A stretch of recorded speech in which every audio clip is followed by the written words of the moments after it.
Private kissing menjadi pembuka drama ini. Kita diperlihatkan dengan 3 orang sejoli yang tengah mengajari bestinya berciuman, guys.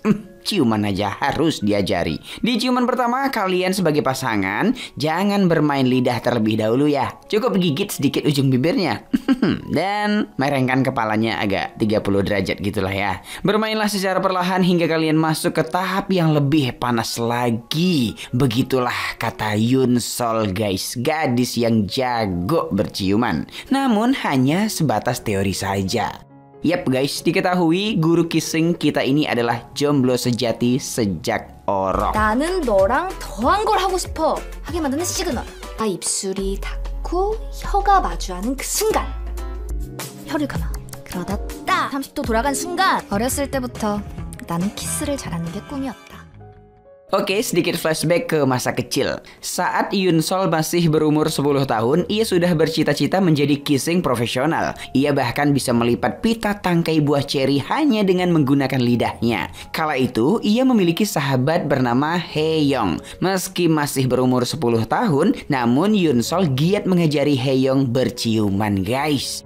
Oke, memasuki jenjang SMP, Yoon Sol dan Hae-young nekat nonton drama Korea yang penuh adegan ciuman. Hal itu semata-mata agar Yoon Sol bisa lebih mendalami ilmu berciuman. Kelak, Yoon Sol ingin merasakan ciuman pertamanya sangat berkesan dan bergelora. Meski sama-sama belajar ya kan, namun ilmu Yoon Sol lebih unggul dibandingkan Hae-young. 뭐해? 다 가려.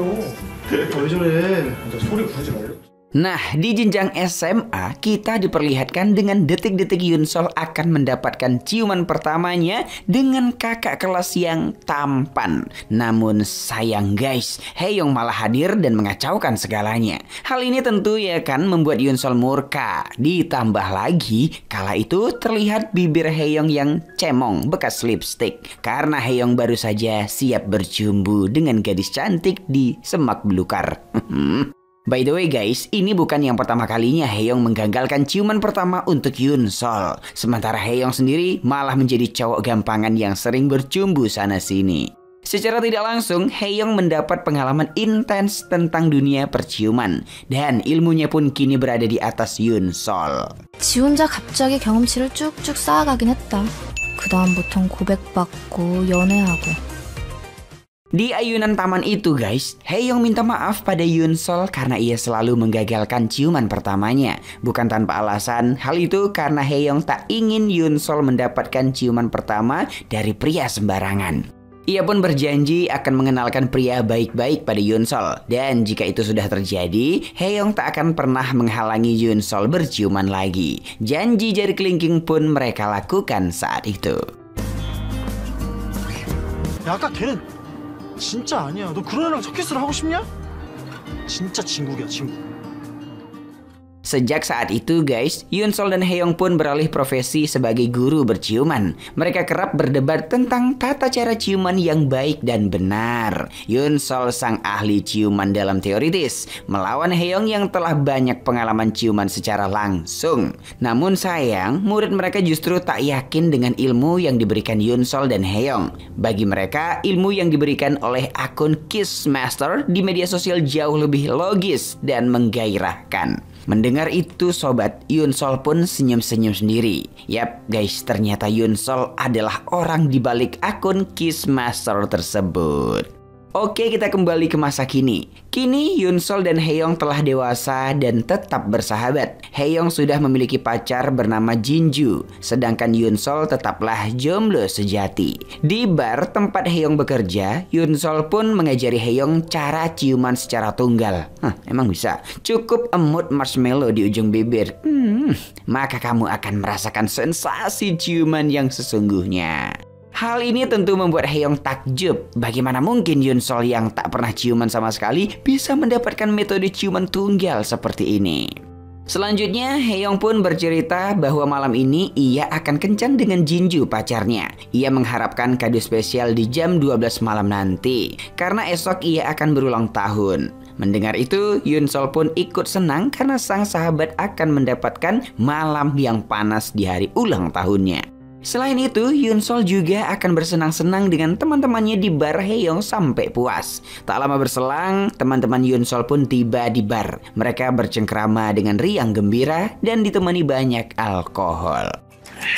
누가 그랬었지? 연우야, 내가 안주 챙겨줄게. Oke, besoknya Hyun Sol terbangun di kamarnya dengan keadaan gembira. Ternyata ia mendapatkan mimpi berciuman dengan seseorang secara menggairahkan. Bahkan saat sudah bangun seperti ini, Hyun Sol masih saja merasakan kenikmatannya. Karena mimpi yang spektakuler itu, Hyun Sol pun langsung menuangkannya ke dalam buku diari. 열정적이었고 손목에 점. Ciuman terjadi di gang sempit, di mana lawan ciumannya memiliki bibir seksi dan lembut. Ada tai lalat di pergelangan tangannya, serta memakai kacamata. Aroma parfumnya juga sangat familiar, yaitu wangi Jo Melon. Ciumannya sangat bergairah sampai-sampai kacamatanya terganggu. Usai mencatat segala yang diingatnya terkait mimpi, Hyun Sol pun kesal karena ia tak ingat sama sekali pada wajah pria itu. Selanjutnya, Hyun Sol pun jadi kaget ketika sadar bahwa tangannya telah dibalut perban. Potongan ingatan tadi malam pun mulai muncul sehingga kini Hyun Sol sadar bahwa semua bukanlah mimpi belaka. Ia benar-benar telah melakukan ciuman pertamanya. Hal yang membuatnya frustasi adalah di ciuman pertama yang sangat ia impikan itu, Hyun Sol malah tak ingat sama sekali dengan pria yang menciumnya. Di tengah rasa gundah gulananya kala itu, Hyun Sol pun kemudian mencoba mengingat siapakah yang membalut perbannya. Ditambah lagi ada tulisan tangan di situ. Potongan ingatan kembali datang dan wajah Hyun Woo lah yang muncul. Kini Hyun Sol jadi curiga bahwa Hyun Woo lah orang yang ia cium malam tadi.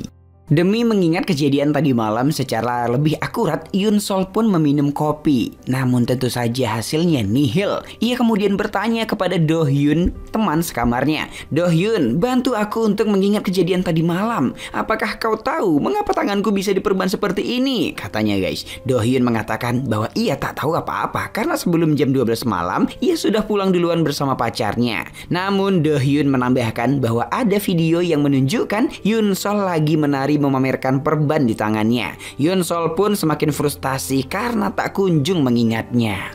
Selanjutnya Hyun Sol tak sengaja bertabrakan dengan Jinju, pacarnya Haeyoung. Saat itulah Hyun Sol melihat tai lalat di pergelangan tangan Jinju. Bahkan wangi parfum yang Jinju pakai kala itu sangat mirip dengan parfum yang ia cium malam tadi. Hyun Sol pun jadi curiga, jangan-jangan bukan si Hyun Woo yang ia cium melainkan Jinju. Apalagi malam tadi saat minum-minum bersama teman, Jinju juga ada di sana. Jika melihat bibir Jinju, sudah jelas bahwa Jinju juga memiliki bibir yang cantik. Dengan ragu, Hyun Sol pun bertanya apakah tadi malam ia melakukan kesalahan. Tanpa berpikir panjang, Jinju pun mengatakan ada. Namun ia tak bisa cerita sekarang karena ia sedang buru-buru. Kini guys, Hyun Sol semakin frustasi. Apakah Jinju yang ia cium atau justru Hyun Woo? Entahlah. Saat curhat dengan Do Hyun, Hyun Sol mengatakan seharusnya orang yang ia cium tadi malam segera menghubunginya. Bagaimana mungkin orang itu bisa kalem aja ya kan usai merasakan kenikmatan yang tiada tara. Tak lama kemudian, Haeyoung datang dan nimbrung bersama mereka. Hyun Sol dan Do Hyun sangat senang karena mereka yakin bahwa Haeyoung mendapatkan malam yang panas bersama Jinju tadi malam. Hal itu pasti benar-benar merupakan kado ulang tahun yang paling menggairahkan. Kala itu Haeyoung tak menjawab apa-apa dan hanya tersenyum sambil sedikit pose. Saat Haeyoung duduk, Hyun Sol langsung mencium aroma parfum yang sama pada tubuh Haeyoung. Hyun Sol bertanya, aroma parfum apakah ini? Apakah benar ini adalah aroma Jo Melon? Haeyoung mengatakan bahwa ini bukan parfum beraroma Jo Melon, melainkan Blackberry and Bay. Mencium aroma parfum itu mengingatkan Hyun Sol kembali pada Jinju. Ia terbayang-bayang bahwa malam tadi ia telah mencium Jinju yang merupakan seorang wanita dan pacarnya Haeyoung. Perkataan itu tentu membuat Haeyoung jadi kaget. Bagaimana mungkin sesama perempuan saling berciuman? Do Hyun lantas mengatakan bahwa pikiran Hyun Sol keliru. Orang yang Hyun Sol cium tak mungkin adalah Jinju, karena Jinju dan Haeyoung sudah keluar duluan sebelum jam 12 malam. Hal itu membuat Hyun Sol jadi lega. Setidaknya ciuman pertamanya tidak terjadi dengan sesama wanita. Kalut dengan tanda tanya yang ada di kepalanya, Hyun Sol semakin terlihat uring-uringan. Disinilah Haeyoung baru sadar bahwa ternyata Hyun Sol telah mendapatkan ciuman pertamanya. Namun ia nggak ingat. Haeyoung pun marah karena kebiasaan Hyun Sol yang selalu melupakan hal yang ia lakukan saat mabuk. Pemikiran Hyun Sol semakin bulat yang menyatakan bahwa Yunwoo adalah pria yang ia cium tadi malam. Hyun Sol sangat senang karena pria yang diduga sebagai orang yang menciumnya adalah pria yang sangat tampan. Hyun Sol bahkan sudah menghayal tentang masa depannya bersama Yunwoo. Kala itu guys, Haeyoung justru memandang remeh fantasi Hyun Sol. Kalian baru berciuman 1 kali dan kau sudah sangat lebay, kata Haeyoung guys. Hyun Sol pun menjawab bahwa hal ini sangat istimewa. Aku adalah wanita yang gak gampang seperti kau yang selalu bercumbu dengan wanita sana sini dan putus dengan gampangnya, kata Hyun Sol. Ciuman tadi malam pun benar-benar sangat menggairahkan. Oke, esok harinya usai kuliah, Hyun Sol tak sengaja melihat tai lalat yang ada di pergelangan tangan Yunwoo. Hal ini tentu membuat Hyun Sol semakin yakin bahwa Yunwoo adalah pria yang ia cium. Hyun Sol kemudian bertanya, apakah kau orang yang menulis kata-kata di perban tanganku ini? Yunwoo menjawab, iya. 잘생기긴 했네.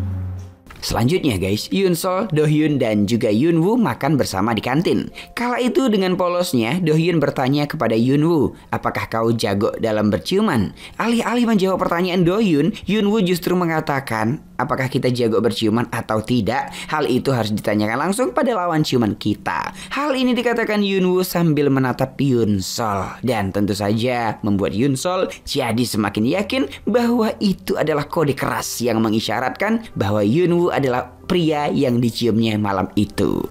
너 키스 잘해? 네? 키스한 상대한테 물어봐야 되는 거 아니에요? Esok harinya, Hyun Sol dan Yunwoo jalan berdua serta makan bersama dalam konteks untuk mengerjakan tugas kelompok. Mereka semakin dekat kala itu. 그러면 사진이 다 흐릿하게 나올 때가 있더라고. 메뉴는 파스타? 크림 파스타 이런 거 안 좋아하시죠?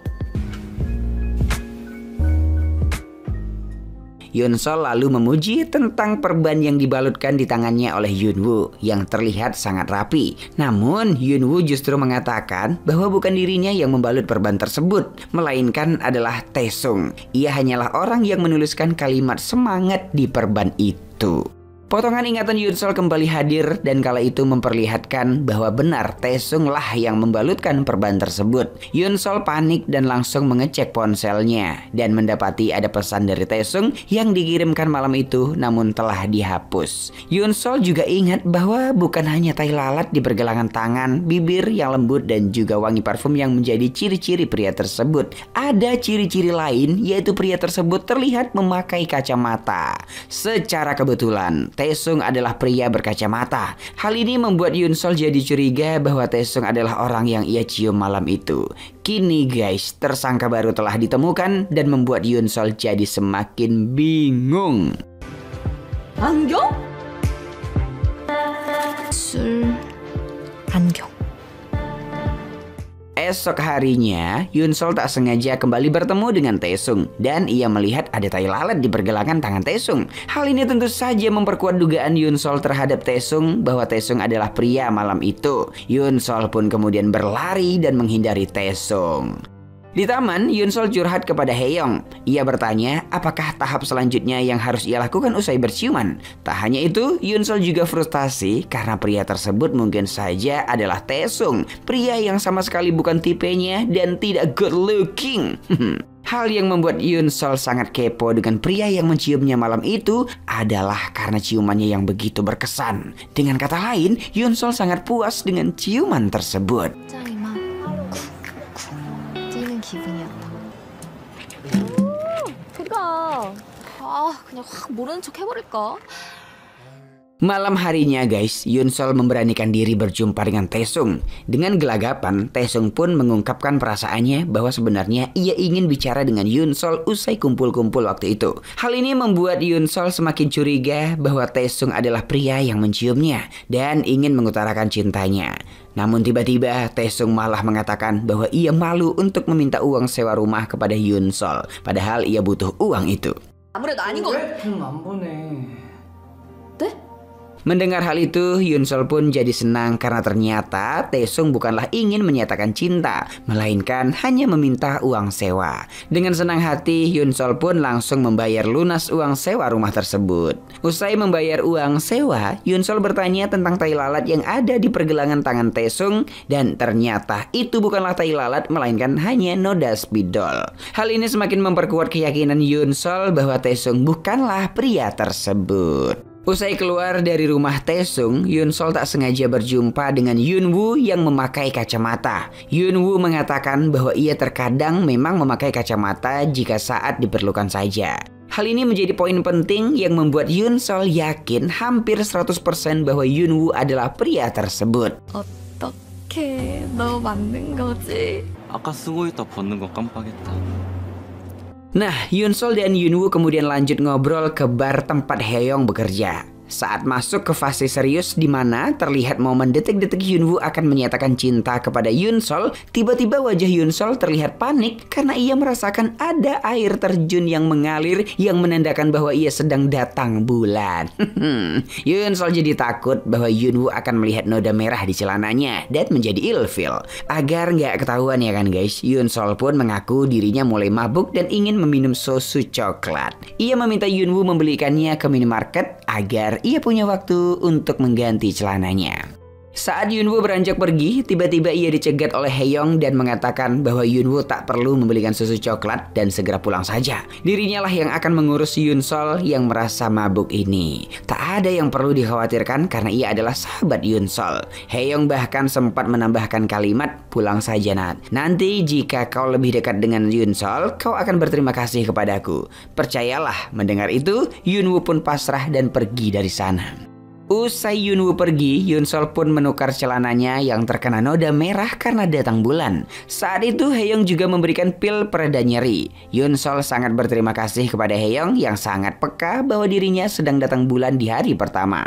Jika Haeyoung tak ikut campur, maka Yoon Woo akan melihat noda ini dan ilfil padanya. Selanjutnya, Yoon Sol pun bertanya pendapat Haeyoung tentang Yoon Woo. Apakah menurutmu Yoon Woo adalah pria yang baik? Dan tentu saja Haeyoung mengatakan bahwa Yoon Woo memanglah pria baik-baik. Kedua sahabat ini lantas tertawa ria kala itu dan tak sengaja dilihat oleh Yoon Woo dari luar yang tentu saja membuat Yoon Woo jadi cemburu.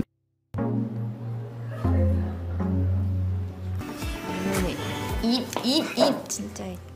Besok harinya, Yoon Woo dan Yoon Sol kembali bertemu. Kala itu, Yoon Woo bertanya tentang hubungan Yoon Sol yang sesungguhnya dengan Haeyoung. Mendengar pertanyaan itu guys, Yoon Sol jadi sadar bahwa Yoon Woo tengah cemburu. Yoon Sol menjelaskan bahwa dirinya dan Haeyoung hanyalah sebatas sahabat. Sahabat yang sangat dekat sejak kecil. Oke, malam harinya, Yoon Woo, Yoon Sol dan juga Taesung nongkrong di kafe. Dengan polosnya, Taesung justru ingin menjodohkan Yoon Woo dengan temannya yang sangat cantik dan merupakan dewi kampus. Hal ini tentu membuat Yoon Sol kaget sampai cegukan. Ia tak menyangka bahwa ia akan mendapatkan saingan untuk mendekati Yoon Woo. Usai Taesung pergi, tiba-tiba Yoon Woo menyambar wajah Yoon Sol seakan-akan ingin menciumnya. Hal ini membuat Yoon Sol kaget ya kan? Dan ternyata Yoon Woo hanya ingin mengejutkan Yoon Sol. Menurutnya, obat terbaik mengatasi cegukan adalah kaget. Selanjutnya, Yoon Sol pun mengunjungi bar tempat Haeyoung bekerja. Melihat wajah Yoon Sol, Haeyoung langsung paham bahwa Yoon Sol sedang galau. Selain karena Yoon Woo akan dijodohkan dengan dewi kampus, Yoon Sol juga galau tentang perasaannya terhadap Yoon Woo. Apakah ia suka dengan Yoon Woo hanya karena ketampanannya atau karena ciumannya yang membara? Yoon Sol bahkan bertanya-tanya apakah ciuman tanpa perasaan boleh dilakukan? Scene flashback ke masa remaja, di mana kala itu Yoon Sol sangat ingin merasakan ciuman pertamanya. Haeyoung selalu melarang Yoon Sol untuk berciuman dengan sembarangan orang, sehingga Yoon Sol memutuskan untuk mencium Haeyoung saja. Tak ada perasaan apapun di antara kita dan anggap saja ini hanyalah latihan. Yoon Sol benar-benar sangat ingin berciuman. Meski begitu, dengan mati-matian Haeyoung bertahan agar tak ciuman dengan Yoon Sol. Di matanya mereka adalah sahabat sejati yang walaupun dekat namun tak boleh berciuman.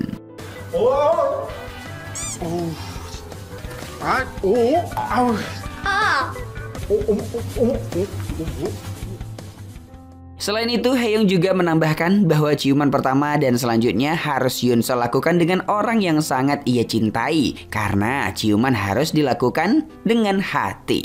Yunsol kemudian mempertanyakan sikap Haeyoung yang suka ciuman ke sembarangan wanita tanpa perasaan. Haeyoung ngeles dan mengatakan bahwa hanya dirinya saja yang boleh ciuman tanpa perasaan, sementara Yunsol harus dengan perasaan.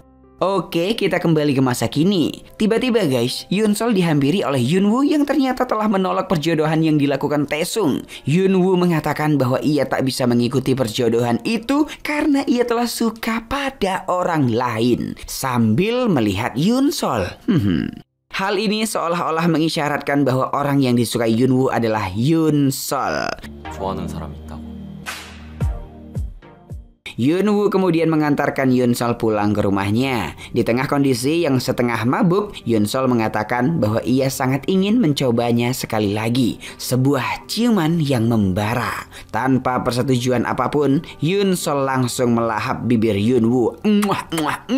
Dan disitulah Yunsol sadar. Meski ciri-ciri pria misterius itu mengarah pada Yunwoo, namun Yunsol yakin 1000% bahwa Yunwoo bukanlah pria yang menciumnya pertama kali di malam itu. Yunsol panik dan langsung pulang ke rumahnya. Ia semakin bingung. Jika Yunwoo bukanlah pria tersebut, Taesung juga tidak, dan Jinju juga tidak. Lalu siapakah orang itu?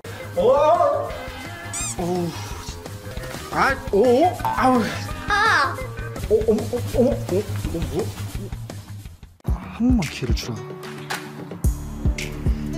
그럼 또 혼자 슬퍼져. 넌 네 인생에서 내가 사라져도 아무렇지도 않아?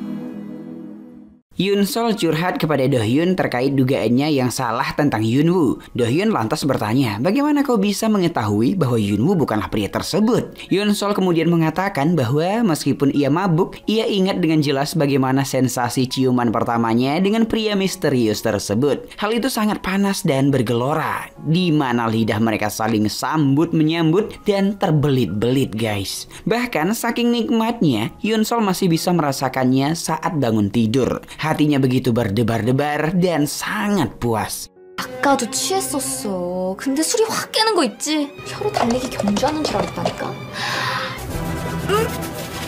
막 Bagi Yunsol, skinship itu sangat penting di dunia percintaan. Jika kita tidak puas dengan skinship ataupun kissing dari pasangan kita, maka hubungan kita tak akan awet katanya guys. Mendengar itu ya kan, raut wajah Dohyun langsung jutek dan pergi dari sana. Yunsol mengunjungi rumah Haeyoung dan curhat bahwa ia telah mencium Yunwoo, dan tentu saja hal itu membuat Haeyoung langsung kaget. Yunsol menambahkan bahwa ia memang telah mencium Yunwoo, tapi ia jadi sadar bahwa Yunwoo bukanlah pria yang menciumnya untuk pertama kali di malam itu. Haeyoung mengatakan bahwa meskipun Yunwoo bukanlah pria itu, namun seharusnya Yunsol tetap menerimanya. Terlebih lagi Yunwoo adalah pria baik-baik. Yunsol kemudian setuju dengan kalimat bahwa Yunwoo adalah pria yang baik. Namun meski begitu, Yunsol tetap kekeh bahwa orang yang ia inginkan untuk menjadi pacarnya adalah pria misterius yang menciumnya pertama kali. Orang pertama yang membuatnya puas dalam ciuman pertama.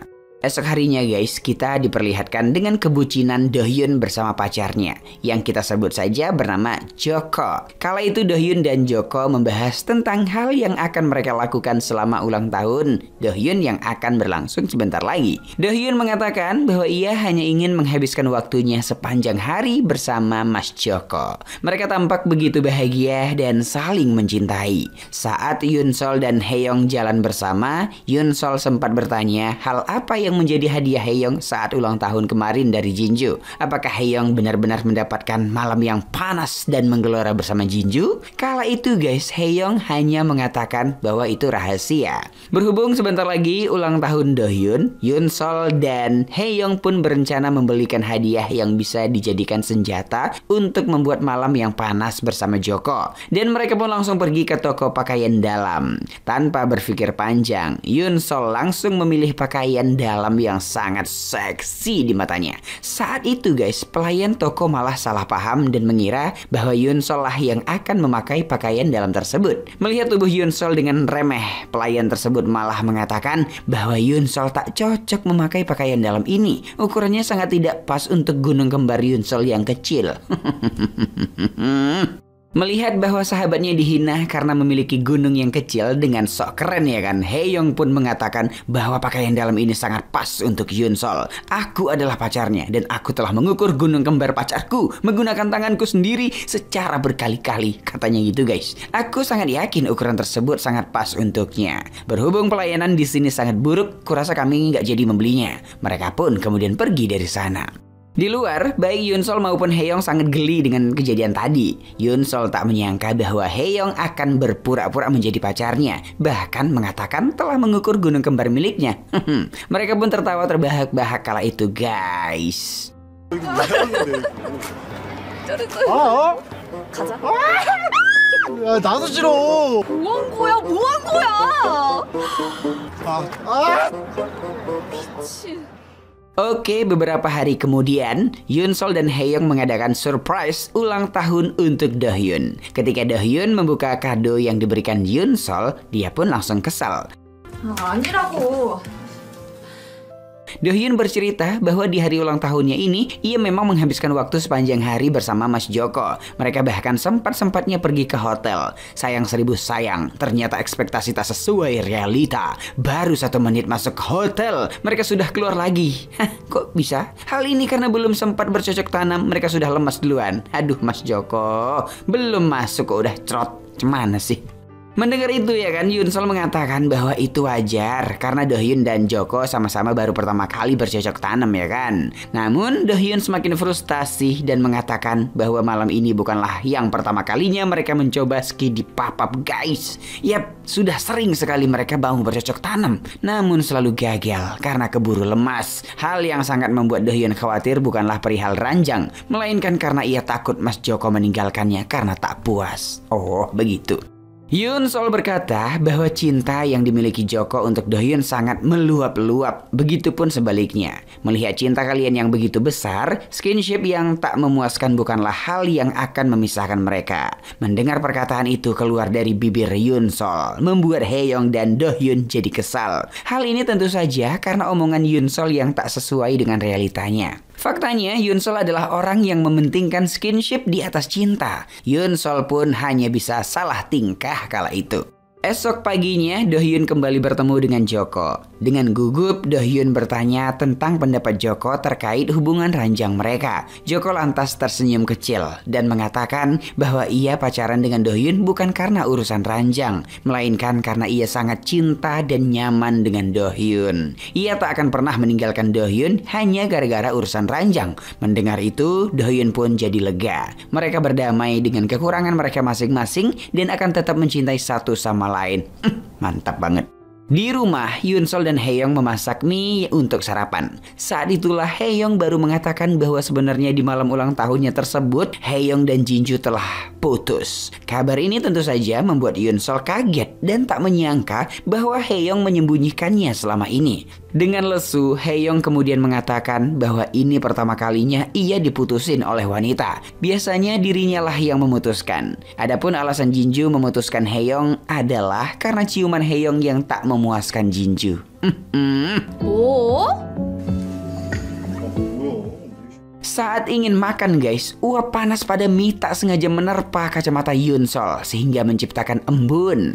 Hal ini membuat Haeyoung jadi tertawa karena Yunsol terlihat jelek. Yunsol kemudian kesal dan mengatakan bahwa ia tak jelek sama sekali. Kacamata inilah yang membuatnya terlihat jelek. Agar Haeyoung percaya, Yunsol pun memaksa Haeyoung untuk memakai kacamatanya. Disinilah potongan ingatan mulai samar-samar hadir kembali. Yunsol merasa ini bukan pertama kalinya ia memasangkan kacamata kepada Haeyoung. Yunsol mulai curiga bahwa Haeyoung adalah pria yang menciumnya waktu itu. Namun ia memilih untuk diam karena masih hanya sebatas curiga.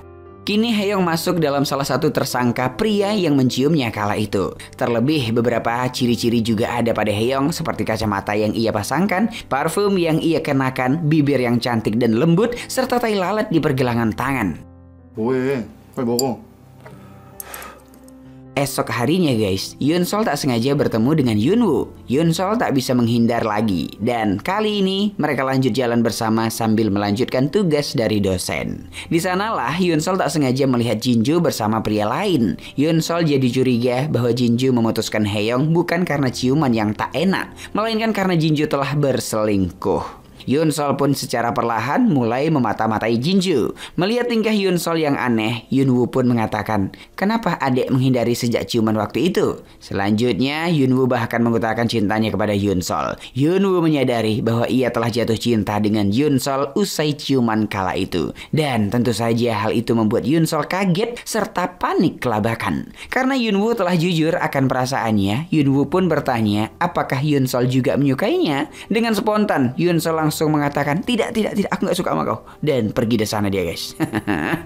Di rumah, Yoon Sol mengkhawatirkan perasaan Haeyoung jika Haeyoung tahu bahwa sebenarnya Jinju selingkuh. Tak ingin sahabatnya tersakiti, Yoon Sol pun bergegas pergi ke bar tempat Haeyoung bekerja. Namun di sana, Yoon Sol malah tak sengaja melihat Haeyoung dan Jinju sedang bercanda ria. Dengan sigap, Yoon Sol langsung menghampiri dan melabrak Jinju. Yoon Sol mengatakan bahwa Jinju memang orang yang cantik dan baik. Namun Jinju tak berhak menyelingkuhi sahabatnya seperti ini. Belum sempat Jinju menjelaskan segalanya, tiba-tiba pria yang diduga sebagai selingkuhannya itu datang menghampiri. Takut Haeyoung digebuki pria tersebut, Yoon Sol pun langsung mengajak Haeyoung kabur. Pria tersebut tentu heran dan langsung mengejar mereka. Di pojok sebuah bangunan, Yoon Sol bahkan nekat mencium Haeyoung agar mereka tak ketahuan pria tersebut dan agar terlihat seperti pasangan yang sedang bermesraan saja. Disitulah Yoon Sol langsung sadar bahwa pria misterius yang ia cari-cari selama ini itulah dia, Haeyoung, sahabatnya sendiri. Usai ciuman tersebut, Yoon Sol kemudian pura-pura bodoh dan mengatakan bahwa ia berharap Haeyoung menganggap ciuman ini tak pernah terjadi. Ia hanya mencium Haeyoung agar tak ketahuan pria yang mengejar tadi. Yoon Sol kemudian pulang ke rumahnya dan sangat frustasi dengan kenyataan yang ada. Ia belum bisa terima bahwa pria misterius yang selama ini ia cari adalah sahabatnya sendiri. Oke, tak lama kemudian, Yoon Sol mendapat pesan dari Yunwoo yang ingin mengajaknya ketemuan. Yunwoo mengatakan bahwa ia menginginkan ciuman sekali lagi. Mana tahu Yoon Sol bisa sadar perihal hatinya untuk Yunwoo atau tidak. Namun tentu saja ya kan, Yoon Sol tak sanggup menerima ciuman itu. Yunwoo tentu kesal dan mengatakan bahwa dirinya merasa dipermainkan. Jika kau nggak menyukaiku sedari awal, lalu mengapa kau mencipokku waktu itu? Kata dia guys. Saat hatiku telah berlabuh padamu, kau malah mengatakan kalau kau tak menyukaiku. Yoon Sol hanya bisa meminta maaf kala itu. 미안해. Yunwoo kemudian menggenggam tangan Yoon Sol dan mengatakan bahwa ia ikhlas, namun ia akan tetap selalu mencintai Yoon Sol, meskipun hanya bertepuk sebelah tangan. Selanjutnya, Yunwoo meminta izin untuk mengantarkan Yoon Sol pulang untuk pertama dan terakhir kalinya. Yoon Sol kemudian bertanya, bukankah kau yang mengantarkanku pulang waktu itu? Yunwoo mengatakan bahwa awalnya memang dirinya lah yang ingin mengantarkan Yoon Sol pulang. Namun di tengah-tengah perjalanan, Haeyoung datang dan mengatakan bahwa dirinya lah yang akan mengantar Yoon Sol pulang. Dengan kata lain, malam itu Haeyoung lah yang mengantarkan Yoon Sol. Fakta ini semakin mempertegas bahwa Haeyoung benar-benar pria misterius itu.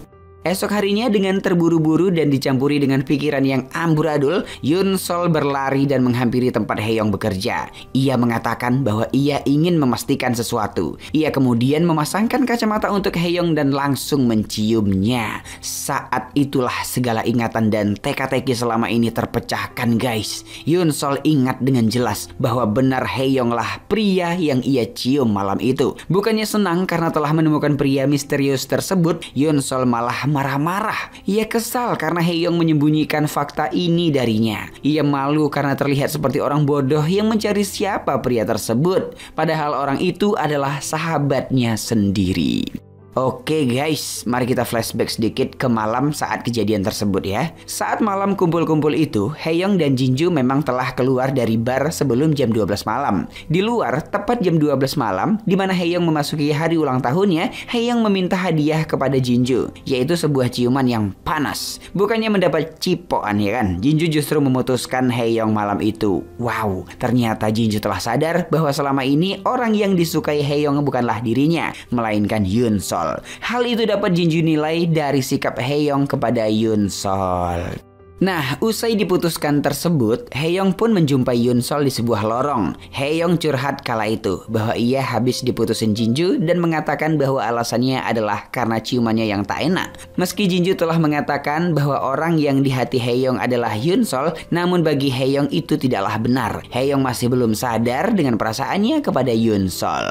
Kala itu Yoon Sol menyemangatinya dan mengatakan bahwa ciuman memang tak bisa dilakukan tanpa perasaan. Haeyoung menjawab dan menegaskan bahwa tanpa perasaan sedikit pun ciuman tetap bisa dinikmati. 그럼 사랑 없는 키스는 하고 싶지 않았나 보지. Karena masih dalam keadaan mabuk ya kan, Yoon Sol pun menantang Haeyoung untuk menciumnya. Jika ciuman memang bisa dilakukan tanpa perasaan, seharusnya Haeyoung bisa menciumnya saat ini. Haeyoung harus membuktikan kalimat yang ia lontarkan itu. Meski telah ditantang, Haeyoung tetap saja menolak dicium oleh Yoon Sol. Ia tak akan pernah bisa mencium Yoon Sol yang ia anggap sahabat karibnya ini. Yoon Sol kemudian memasangkan kacamatanya kepada Haeyoung dan terus saja menantang Haeyoung untuk menciumnya. Laki-laki mana yang tak tergoda jika terus dibujuk seperti ini ya kan guys? Haeyoung menutup mata Yoon Sol dan langsung mengecup bibirnya. Disitulah Yoon Sol merasakan ciuman untuk pertama kalinya secara nyata. Usai ciuman itu, Yoon Sol terbengong dengan kenikmatan yang baru pertama kali ia rasakan. Ia langsung menarik wajah Haeyoung dan menciumnya lagi. Dan terjadilah ciuman yang sangat membara dan juga lama guys. Ciuman yang benar-benar membuat Yoon Sol puas, meski dalam keadaan mabuk sekalipun. Secara nggak sengaja, Haeyoung juga terbuai dengan suasana dan menikmati ciuman itu. Inilah ciuman antara wanita yang jago kissing secara teoritis melawan pria yang jago kissing dengan pengalamannya. Benar-benar ciuman yang membara. Wow. Usai kissing, Yoon Sol yang mabuk malah kembali ke bar dan bergabung bersama teman-temannya yang tersisa. Disitulah ia tidak sengaja jatuh dan membuat tangannya cedera.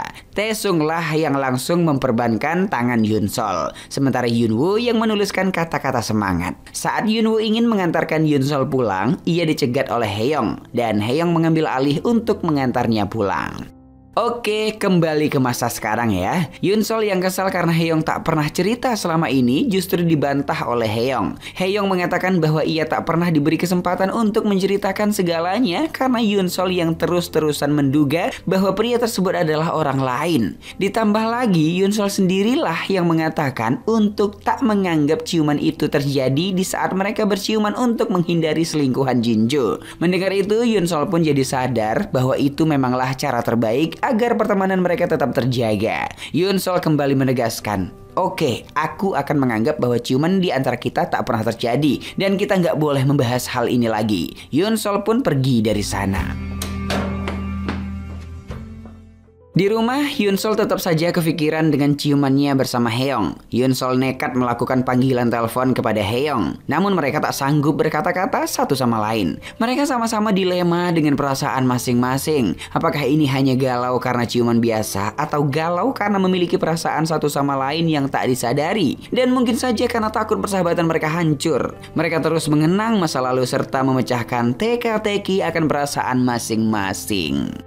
Nah, saat ingin membuang sampah, Yoon Sol tak sengaja bertemu dengan Haeyoung. Mereka berjalan santai kala itu. Namun tentu saja secara perlahan mulai membahas kembali tentang ciuman. Pembahasan yang awalnya santai namun berujung dengan pertikaian di antara mereka. Yoon Sol terus berjalan dengan cepat dengan keadaan emosi hingga ia tak sengaja jatuh. 괜찮아? Mau nggak mau ya kan, Haeyoung pun jadi menggendong Yoon Sol. Saat berjalan pulang, mereka tak sengaja melihat ayunan tempat mereka sering bermain waktu remaja dulu. Yoon Sol dan Haeyoung duduk di sana sambil bernostalgia. Di tempat inilah Haeyoung pernah menggagalkan ciuman pertama Yoon Sol dan berjanji bahwa ia akan mengenalkan pria baik-baik untuk Yoon Sol. Sehingga Yoon Sol dapat merasakan ciuman pertamanya dengan pria tersebut. Di masa kini guys, Yoon Sol kembali menagih janji itu. Dan karena orang pertama yang menciumnya adalah Haeyoung, serta karena telah memikirkannya secara matang-matang, dengan tulus, Yoon Sol pun mengatakan perasaannya kepada Haeyoung serta mengajaknya pacaran. Boom, ya kan, bak disambar petir. Pernyataan cinta itu justru disambut dengan penolakan oleh Haeyoung. Ia tak bisa menerima perasaan Yunsol apalagi untuk pacaran. Dengan berat hati, Haeyoung meminta maaf kepada Yunsol. Mendengar cintanya ditolak, Yunsol berusaha bersikap santai dan menerimanya dengan ikhlas. Mungkin pertemanan adalah hal terbaik untuk kita. Namun guys, sedetik kemudian air mata justru jatuh di mata Yunsol. Sekuat apapun ia berusaha bersikap tenang, namun hatinya tetap saja tak bisa disembunyikan bahwa ia sedih telah ditolak. Alhasil Yunsol pun menangis sekuat-kuatnya malam itu. Ia tak menyangka bahwa untuk pertama kalinya ia menyatakan cinta dan langsung ditolak. Terlebih lagi, ia ditolak oleh sahabatnya sendiri yang mana telah menjalani ciuman pertama dengannya. Haeyoung tak bisa berbuat apa-apa kecuali hanya menenangkan Yunsol. Ia pun kemudian kembali menggendong Yunsol pulang. Sesampainya di rumah, Yunsol mengatakan bahwa ia butuh beberapa hari untuk tak ketemu Haeyoung dulu agar ia bisa menghilangkan perasaan ini. Haeyoung pun mengerti dan menghormati keputusan Yunsol saat ini. Selama beberapa hari, Yunsol terus menggalau bersama musik di samping telinganya. Di sisi lain, Haeyoung juga merasakan keresahan yang sama. Ia terus saja berhalusinasi bahwa ia tengah mendengar suara Yunsol. Ia sangat rindu dengan Yunsol. Selang beberapa hari, Yunsol nongkrong bersama Yunwoo. Kala itu Yunwoo telah berdamai dengan perasaannya dan berteman dengan Yunsol. Momen nongkrong ini tak sengaja dilihat oleh Haeyoung. Yunwoo yang sadar bahwa Haeyoung melihat mereka dari jauh pun langsung mendekati Yunsol sambil membuat pose seolah-olah sedang bercumbu. Hal itu membuat Haeyoung jadi salah paham dan terbakar api cemburu. Yunsol yang heran dengan kelakuan Yunwoo lantas bertanya, "Mengapa kau bersikap kayak gini?" Dengan senyuman manis ya kan, Yunwoo mengatakan Haeyoung akan berterima kasih kepadaku suatu hari nanti. Secara mengejutkan, pesan Haeyoung pun masuk ke HP Yunsol dan mengajaknya ketemuan detik itu juga. Mereka kemudian ketemuan di ayunan. Usai sedikit basa-basi, Haeyoung bertanya, "Mau sampai kapan kita tak saling berkabar seperti ini?" Yunsol kembali mengatakan bahwa ia benar-benar membutuhkan waktu untuk melupakan perasaannya. Dengan rasa kesal, Haeyoung pun mengatakan, "Apakah waktu yang kau butuhkan itu adalah untuk lebih dekat dengan Yunwoo?" Hal ini membuat rasa cemburu Haeyoung jadi ketahuan guys. Pembicaraan ini kemudian berujung pada perdebatan. Haeyoung sangat kesal karena ia merasa bahwa Yunsol sebenarnya baik-baik saja setelah tak berkabar dengannya. Tentu saja Yunsol murka difitnah seperti itu ya kan? Karena ia sama sekali tak baik-baik saja. Bahkan saat berhadapan seperti ini, hatinya semakin berat untuk melupakan perasaannya kepada Haeyoung. 그럼 또 혼자 슬퍼져. 넌 네 인생에 내가 사라져도 아무렇지도 않아? Lagian, Yunsol juga tak terima Haeyoung yang marah seperti ini. Bukankah kau yang mengatakan bahwa aku dan kamu tak bisa bersatu? Di tengah kemarahan itu, Haeyoung pun memeluk Yunsol dengan erat. Ia mengaku bahwa ia juga merasa gelisah selama ini dengan perasaannya. Haeyoung meminta maaf karena tak pernah bisa mengungkapkan perasaannya dan selalu saja menghindar dengan dalih pertemanan. Kini guys, Haeyoung tak ingin kabur lagi dan ingin pacaran dengan Yunsol. Melihat ketulusan hati Haeyoung, Yunsol pun memegang pipinya dan berkata, "Bolehkah aku menciummu?" Dengan spontan, Haeyoung menjawab, "Tidak, kali ini akulah yang akan menciummu." Mereka pun berciuman dengan mesra yang menandakan bahwa hubungan persahabatan mereka telah usai dan memasuki dunia pacaran. Oke guys, dengan begitu drama ini pun selesai. 한 번만 기회를 주라.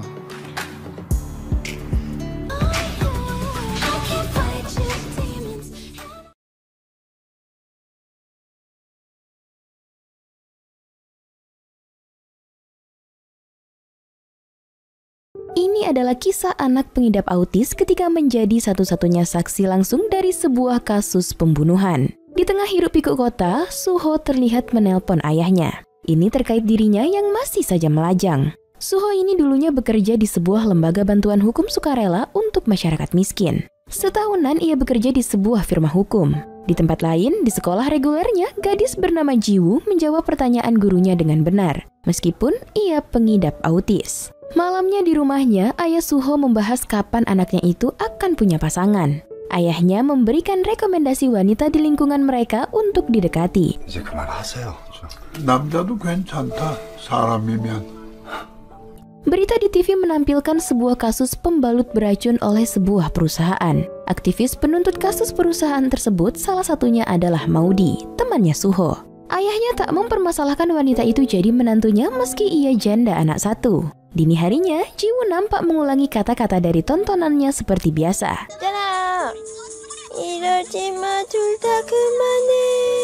Ia melihat sebuah insiden di seberang rumahnya. Keributan itu membuat Jiwoo mengalami serangan panik.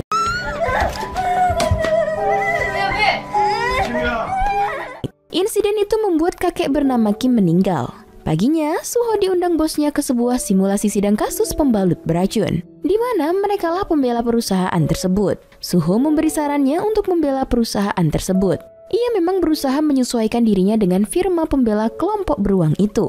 Malam itu, bosnya memanggil Suho. Ia membahas klien mereka tak nyaman dengan Suho karena ia terlalu melihat kebenaran sebagai pengacara. Ia disuruh agak bermain kotor. Untuk memperbaiki citra negatif firma mereka, bosnya menyuruh Suho memberikan bantuan hukum sukarela untuk ART sebagai terdakwa di kasus kematian Pak Kim. Satu-satunya saksi malam itu hanyalah Jiwoo. Bosnya lalu memberikannya mobil untuk transportasinya. 일이 많아질 텐데 체력 아끼라고 주는 거. 키워드만 봐도 사망, 자폐, 가정부. 자극적이잖아. Singkatnya, Suho mengenalkan dirinya sebagai pembela kepada ART bernama Inem tersebut di kantor polisi. Suho meminta Inem jujur kepadanya soal kasus itu, agar ia dapat mengumpulkan informasi sebanyak mungkin. Inem menceritakan, pada waktu kejadian, ia melihat Pak Kim dengan plastik di kepalanya mencoba bunuh diri. Ketika sulit melepaskan plastik tersebut, Inem lalu mencari gunting. Tapi ketika mendatanginya lagi, Pak Kim telah menghembuskan nafas terakhirnya. Pak Kim memang cukup depresi. Bahkan pernah berkata ingin menyusul istrinya yang telah meninggal. Tak mungkin untuknya membunuh Pak Kim, karena Inem sudah bekerja bersamanya selama 10 tahun. Paling tidak, begitulah kesaksiannya. 제가 돈은 못 해드려도요. 돼지 두루치기 한번 맛있게 해드릴게요. Suho lalu lanjut mengumpulkan informasi lain. Ia melihat video saat Jiwoo ketika sulit dimintai keterangan. Bagaimanapun, keterangan gadis itu penting di persidangan nantinya. Suho lalu mendatangi rumah almarhum Pak Kim. Seorang warga memberi kesaksian bahwa Inem sepertinya tak mungkin membunuh Pak Kim. Inem juga tak seharusnya ditahan karena kesaksian anak dengan kelainan seperti Jiwoo. Di rumah almarhum Pak Kim, Suho bertemu dengan anak almarhum Pak Kim sekaligus CEO firma hukum bernama Yanto. Yanto berkata jangan mudah untuk mempercayai orang, apalagi ART Pak Kim. Setelahnya, Suho mendatangi rumah Jiwoo. Tapi ibu Jiwoo tidak mau anaknya dimintai keterangan oleh dirinya. Putrinya juga mengalami trauma semenjak malam itu. 죄송합니다. Suho pun lanjut menemui psikolog ahli. Wanita itu mengatakan bahwa Jiwoo berbeda dari anak autis biasa. Karena ia cukup jenius, ia dapat menghafal dengan baik. Jika ingin meminta keterangannya, Suho harus masuk ke dunia Jiwoo. 그럼 선생님 의견은 지우 양 증언이 증거 능력이 있다. 조리가 있잖아요. 말에. 무슨 꼬마 교수님 마냥. Malamnya, Suho pergi ke rumah Maudi. Putri Maudi seperti menyukainya karena senang Suho berada di sana. Ketika makan-makan, ia menggoda Suho bersama ibunya. Mereka juga foto bersama. Ketika berjalan pulang, Suho berbicara kepada Maudi bahwa ia masih sendiri karena fokus untuk membayar hutang ayahnya. Ia mengatakan kepada Maudi akan sulit jika Maudi sendirian melawan banyaknya pengacara pembela perusahaan pembalut. Di rumahnya, Suho mempelajari tentang penyakit autis dari buku bahkan YouTube. Sudut pandang mereka melihat dunia ternyata cukup berat. Suho juga melihat di YouTube bagaimana perusahaannya dicaci sebagai firma pembela kelompok beruang. Tak lama, ayah Suho dengan pengidap gangguan saraf datang membawa foto wanita untuk dijodohkan kepadanya. Suho membahas ia tak sempat berkencan karena fokus untuk membayar hutang ayahnya itu. Esoknya, Suho mendatangi Inem lagi. Ia berkata agar Inem memberi informasi jujur. Jika Inem bersalah, ia akan merahasiakannya dan tetap membela Inem. Suho lalu mengikuti pengaturan prasidang. Di sana, Suho meminta hakim memperbolehkannya menghadirkan Jiwoo di pengadilan untuk memperkuat bukti. Meski pihak jaksa penuntut Inem menolak hal tersebut, hakim tetap menyetujuinya. Ketika keluar dari pengadilan, Suho mencoba akrab dengan jaksa bernama Lee tersebut. Namun, Lee menolaknya. Diketahui alasan Lee membela Jiwoo adalah karena adiknya juga pengidap autis. 이 검사님 동생분이 자폐라고 들었어요. 실례지만 소송 중인 변호사하고는 악수하지 않습니다. Suho mencoba mulai mendekati Jiwoo dengan mendatangi sekolahnya. Jiwoo hanya punya seorang teman bernama Kinan. Ketika bertemu dengan mereka, Suho mulai memperkenalkan dirinya. Jiwoo menghitung titik dasi Suho sebanyak 267. Suho menanyakan tentang kasus di seberang rumah Jiwoo waktu itu, tapi Jiwoo menolak untuk memberikan keterangan. Kinan mengaku bahwa ia bukan anak yang baik untuk Jiwoo. 낯선 사람이 따라오면 경찰에 신고한다. 뭐라고? 좀 가만. 아저씨. 지우가 좋아하는 것에 대해서 먼저 얘기해 보세요. Tibalah sidang pertama kasus almarhum Pak Kim. Di sana Suho menunjukkan rekam medis Pak Kim, di mana ia mengalami gangguan kecemasan juga insomnia. Pihak penuntut dari Badan Forensik Nasional lalu memberikan kesaksian, di mana plastik di kepala Pak Kim memang penyebab Pak Kim meninggal. Lee menjelaskan bagaimana kemungkinan Inem melakukan pembunuhan itu. Baginya tak ada fakta yang menunjukkan bahwa Inem mencoba menyelamatkan Pak Kim. Mustahil juga dengan kekuatannya Inem tak bisa membantu menyelamatkan nyawa Pak Kim yang tenaganya lebih kecil. Sangat-sangat aneh. Suho memberi pembelaan. Akan sulit membantu Pak Kim ketika ia meronta-ronta. Suho lanjut menguak bahwa di Amerika bahkan Korea memang ada kasus bunuh diri dengan plastik. Ia menduga gas butana sengaja dimasukkan ke plastik agar Pak Kim meninggal tanpa rasa sakit. Sebuah rekaman CCTV juga menunjukkan bahwa Pak Kim membeli gas butana sebelum kejadian. 사건 현장에서 발견된 부탄가스통입니다. 환각 상태를 만들어 고통을 줄이기 위함이죠.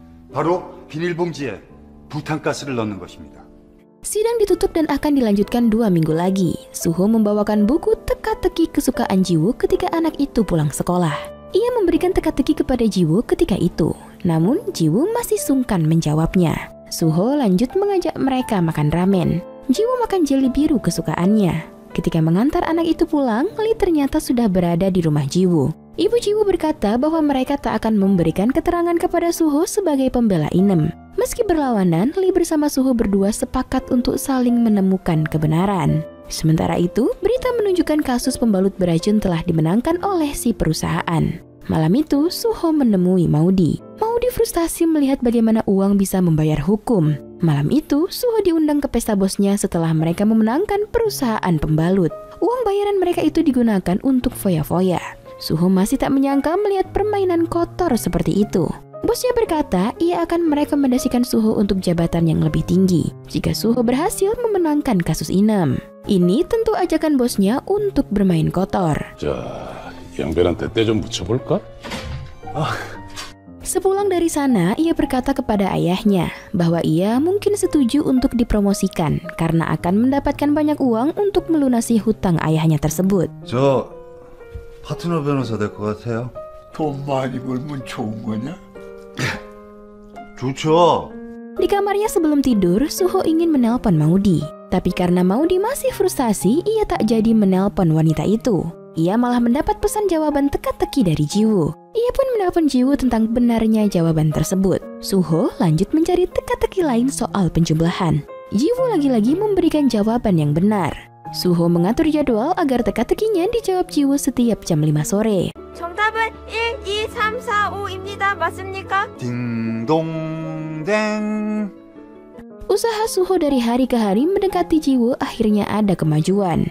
Suho juga sempat memarahi pengganggu Jiwoo ketika menjemput anak itu di sekolahnya. Jiwoo selalu menjawab teka-teki tiap jam 5. Walaupun kebiasaannya selalu menutup telepon Suho dengan cepat. Jiwoo ini tak suka dengan suara anjing karena terlalu memekakkan telinganya.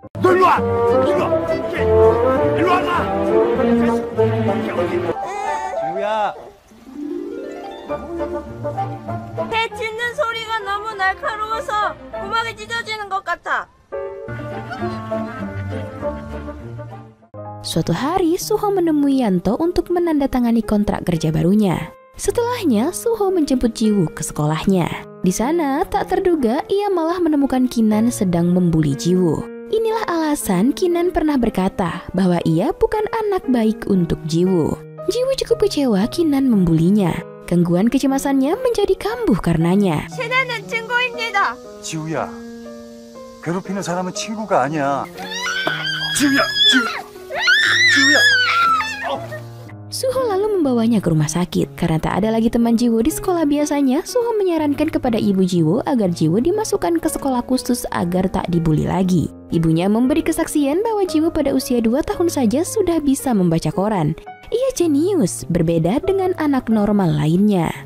Malamnya, Suho mengantarkan Jiwoo pulang. Semenjak perhatian Suho kepada anaknya tersebut, ibu Jiwoo mulai agak melunak kepadanya. Ia memperbolehkan Suho masuk ke rumah berbicara dengan putrinya tersebut. Suho melihat lukisan Jiwoo tentang hobinya sebagai pengacara. Baginya, pengacara adalah orang baik karena membantu orang lain. 당신은 좋은 사람입니까? 사람을 도와주는? Suho mulai menanyainya soal insiden malam itu. Jiwoo terus mengucap kata astaga itu menyedihkan, seperti sebuah kata kunci. Ia curhat bagaimana Kinan tersenyum padanya tapi tetap jahat padanya. Ia takut apakah Suho juga seperti itu. 신혜는 늘 웃는 얼굴인데 사람 마음이 참 어려워요. 아저씨도 나를 이용할 겁니까? Di sidang selanjutnya, Jiwoo akhirnya bersedia hadir menjadi saksi. Meski ia cemas dengan lingkungan baru itu.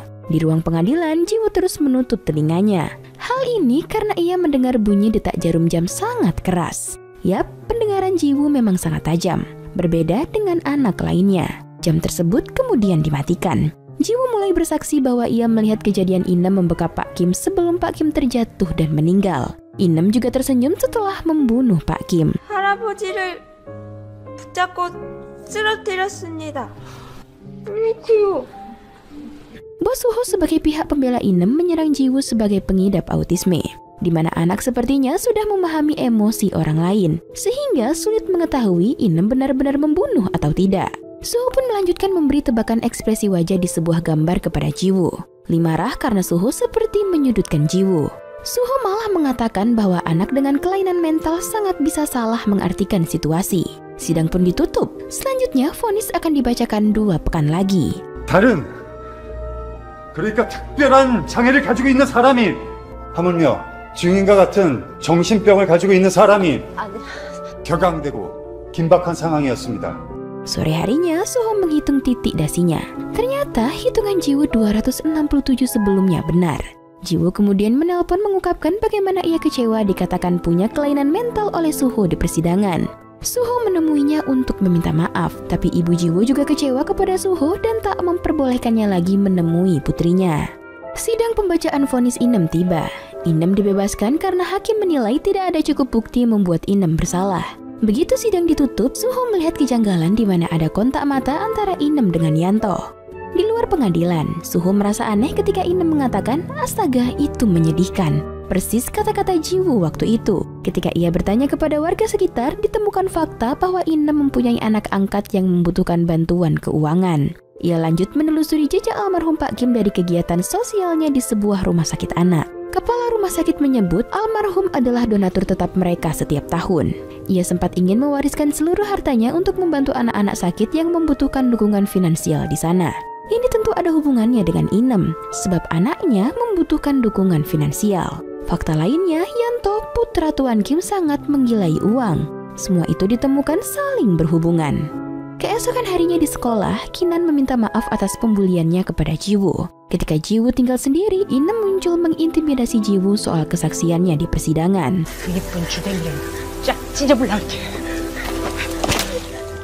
Malamnya, Maudi menolak bertemu Suho karena Suho berada di barisan pengacara pembela kelompok beruang. Hari itu, Jiwoo tak memberi jawaban teka-tekinya. Sejak ditemui Inem, Jiwoo berada di rumah sakit karena mengalami gangguan emosional. Suho merasa sangat bersalah atas apa yang dialami Jiwoo. Ia lalu menelpon Lee untuk membujuk Jiwoo bersaksi lagi di pengadilan. Tapi ibu Jiwoo tak mengizinkan, karena terakhir kali Jiwoo dihina ketika berada di sana. Berbeda dengan ibunya, Jiwoo kini malah tetap ingin bersaksi di persidangan untuk mengungkap sebuah kebenaran. Walau tak bisa menggapai cita-citanya menjadi pengacara, tapi setidaknya ia bisa menjadi saksi untuk membela kebenaran. Di tempat lain, karena ulah firman Suho, Lee marah kepada Suho karena ia digantikan oleh jaksa lain sebagai penuntut Inem. Malamnya, Suho mendapat tulisan ucapan selamat ulang tahun dari ayahnya, menyemangatinya untuk tetap membela kebenaran seperti cita-cita Suho sejak remaja. Ia sadar sebuah kesalahan Suho masuk dalam firmanya mungkin membuat Suho menderita. Tapi Suho masih bisa untuk berbalik membela Jiwoo. Ketulusan Jiwoo membuatnya kembali mempertanyakan apakah ia benar-benar harus mementingkan uang daripada kebenaran. 좋은 일을 하고 싶습니다라고 하는데 법조인이 되겠다고 말하던 얼굴이 잊혀지지 않는구나. 그래야 다른 사람을 사랑할 수 있다. Sidang banding kasus pembunuhan Pak Kim dilakukan. Jiwoo memberanikan diri masuk ke ruangan sidang. Sidang dibuka dengan pernyataan Bos Suho. Ia kembali menegaskan bahwa kekurangan Jiwoo tak layak dijadikan bukti. Kali ini Suho balik membela Jiwoo bahwa manusia punya kelebihan masing-masing. Ia menjelaskan kejeniusan Jiwoo di mana ia dapat menebak jumlah titik di dasinya. Suho lanjut menunjukkan kemampuan pendengaran anak itu. Jiwoo berhasil mendengar suara penjaga pengadilan sekalipun ia berbisik. Suho lalu menyuruh Jiwoo menyebutkan perkataan Inem ketika kejadian sebelum Pak Kim meninggal. Ada 52 yang diucapkan wanita itu, di mana salah satunya adalah astaga itu menyedihkan. 연병, 당신 하나 죽으면 당신 새끼 내 새끼 다 상게.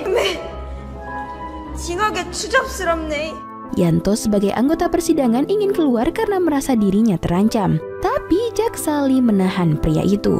Bos Suho merasa kesal pada Suho karena tak profesional sebagai pembela Inem. Tapi Suho tak peduli dan tetap melanjutkan pernyataannya.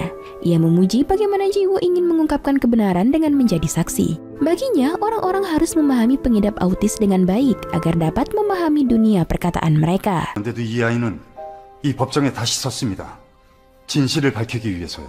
증인은 저와 다른 사람이라고 생각했고 믿지 못했고 증인은 계속해서 진실만을 말했습니다. Di akhir pernyataannya, Suho meminta Inem jujur siapa yang sudah menyuruhnya membunuh Pak Kim malam itu. Ternyata dalangnya adalah anak almarhum sendiri, yaitu Yanto. Jiwoo akhirnya berhasil mengungkap kebenaran atas pembunuhan itu. Di akhir cerita, suatu hari Suho menghadiri ulang tahun Jiwoo bersama Lee. Jiwoo berkata kepada Suho bahwa kini ia lebih senang berada di sekolah khususnya. Suho memberikan kado ulang tahun buku teka-teki juga sebotol jeri biru untuknya. Jiwoo memeluk Suho karena merasa Suho telah baik padanya. Malamnya dengan romantis, Suho mendatangi Maudi untuk mengajaknya mengarungi kehidupan bersama. Yap, dengan begitu film pun tamat. 아저씨가 좋은 사람 되도록 노력해볼게. 좋은 사람입니다. 진짜 간다. 안녕.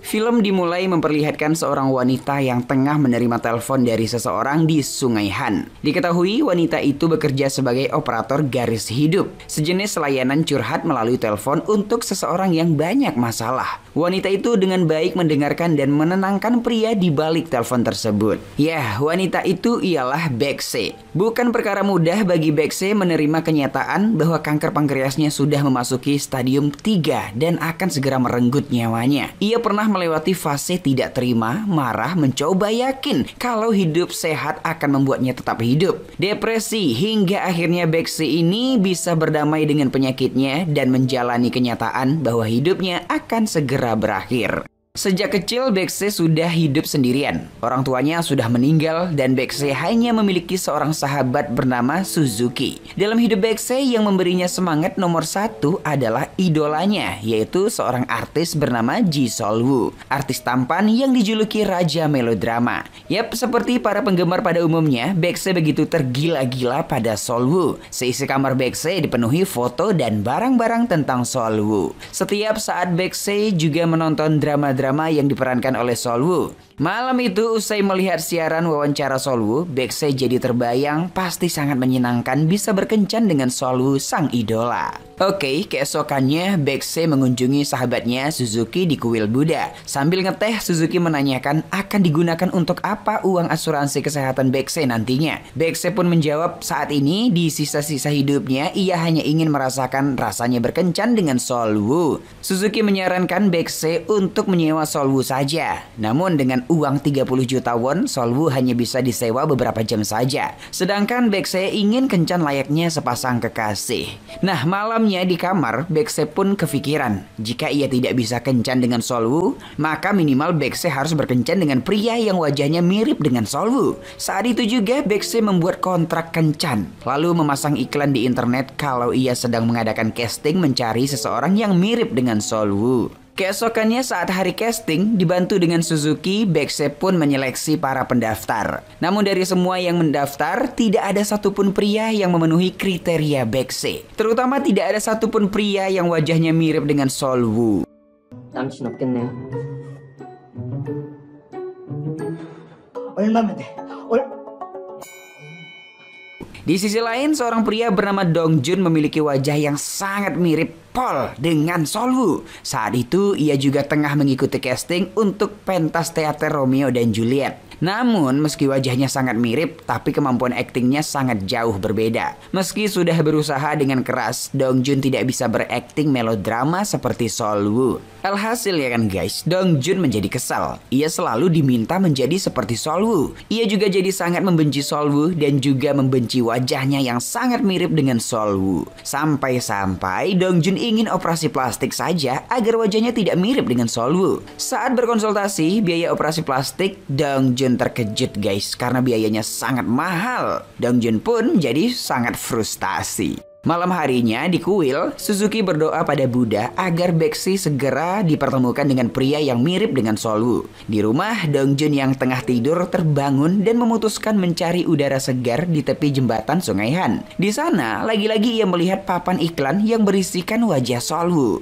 Sontak Dong Jun kembali frustasi. Saat tengah frustasi, ia melihat layanan garis hidup dan memutuskan menelpon ke layanan tersebut. Nah guys, tadi kan si Suzuki berdoa di Buddha. Nah, disinilah doa Suzuki dikabulkan. Saat Dong Jun menelpon layanan itu, yang mengangkat adalah Baekse. Dong Jun pun mulai menceritakan betapa ia membenci wajahnya. Ia kemudian menyebutkan kalau ia benci wajahnya yang mirip dengan Solwoo yang membuat harinya menjadi sangat berat. Mendengar itu, Baekse kaget bukan main. Ia kembali menanyakan apakah memang betul Dong Jun membenci wajahnya karena mirip dengan Solwoo, karena ia takut salah dengar. Dong Jun kemudian membenarkan hal tersebut dan langsung menutup teleponnya. Baekse yang tak mau kehilangan jejak Dong Jun langsung mengecek CCTV di sekitar telepon tersebut dan langsung menghampiri Dong Jun. Saat tiba di sana, Baekse sangat kaget guys dan terpukau dengan wajah Dong Jun yang benar-benar mirip dengan idolanya. Baekse langsung berterus terang menawarkan kontrak kencan pada Dong Jun. Namun tampak Dong Jun tidak mau menerima kontrak itu karena lagi-lagi ia harus menjadi seperti Solwoo. Baekse tidak menyerah, ia membujuk Dong Jun dan memberitahu bayarannya. Ia paham Dong Jun pasti sedang membutuhkan uang saat ini. Selain itu, Baekse jujur kalau ia tengah mengidap kanker stadium akhir dan berkencan dengan pria yang mirip dengan Solwoo adalah keinginan terakhirnya. Dong Jun nampak tidak percaya pada Baekse, tapi Baekse terus meyakinkan Dong Jun agar menerima tawarannya. Baekse pun memberikan Dong Jun waktu untuk mengambil keputusan. Keesokannya, Dong Jun memberitahu temannya Waluyo tentang kontrak kencan yang ditawarkan Baekse. Waluyo pun mendukung Dong Jun mengambil tawaran itu karena Dong Jun membutuhkan biaya operasi plastik. Akhirnya ya kan, karena mendapat nasihat dan bujukan Waluyo, Dong Jun pun menelpon Baekse, mengatakan ia menerima tawaran tersebut. Baekse sangat senang hingga kegirangan guys. Baekse pun menyuruh Dong Jun merubah penampilan seperti Solwoo. Yap, Dong Jun dibantu Waluyo menghafalkan kata-kata Solwoo di dramanya. Ia terus berlatih, berolahraga sambil menata fashionnya. Hingga beberapa hari kemudian, Dong Jun mengajak Baekse bertemu. Baekse sangat senang karena akhirnya hari yang ditunggu-tunggu pun tiba. Namun ekspektasi Baekse hancur seketika karena saat Dong Jun datang, Dong Jun berpenampilan kuno guys. Bahkan parahnya, Dong Jun seperti aktor amatir yang tidak natural dalam berakting. Akting Dong Jun tidak tertata dan sangat kaku. Dan hal itu bukan seperti yang Baekse inginkan.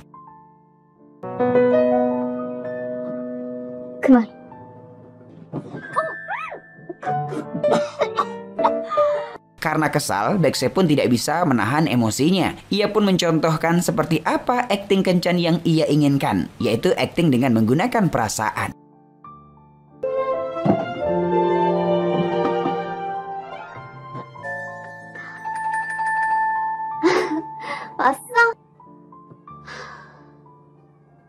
Usai mencontohkan, alarm di HP Baekse berbunyi yang menandakan saat itu ia harus minum obat. Kali ini guys, Dongjun mulai percaya kalau Baekse memang sakit kanker. Mendengar lagi kalau berkencan dengan Solwoo adalah keinginan terakhir Baekse, Dongjun pun menjadi sangat iba. Ia berjanji akan melakukan yang terbaik. Setelahnya dalam perjalanan berangkat kerja, Baekse menelpon Suzuki menceritakan apa yang baru saja terjadi dan betapa kesalnya ia pada Dongjun. Di rumah, tampak Waluyo yang bekerja membuat serial webtoon frustasi karena webtoonnya tidak dibaca penonton alias tidak laku. Saat Dongjun pulang, Waluyo tahu kalau Dongjun pasti gagal lagi menjadi Solwoo. Saat itu, Dongjun menceritakan kalau menurutnya Baekse benar-benar menderita kanker. Tapi Waluyo malah menghasut Dongjun, mungkin saja Baekse berpura-pura dan obat yang diminumnya hanyalah vitamin. Setelahnya, tiba-tiba Waluyo mendapat sebuah ide cerita webtoon, yaitu tentang wanita pengidap kanker stadium akhir dan pria romantis yang mirip dengan aktor.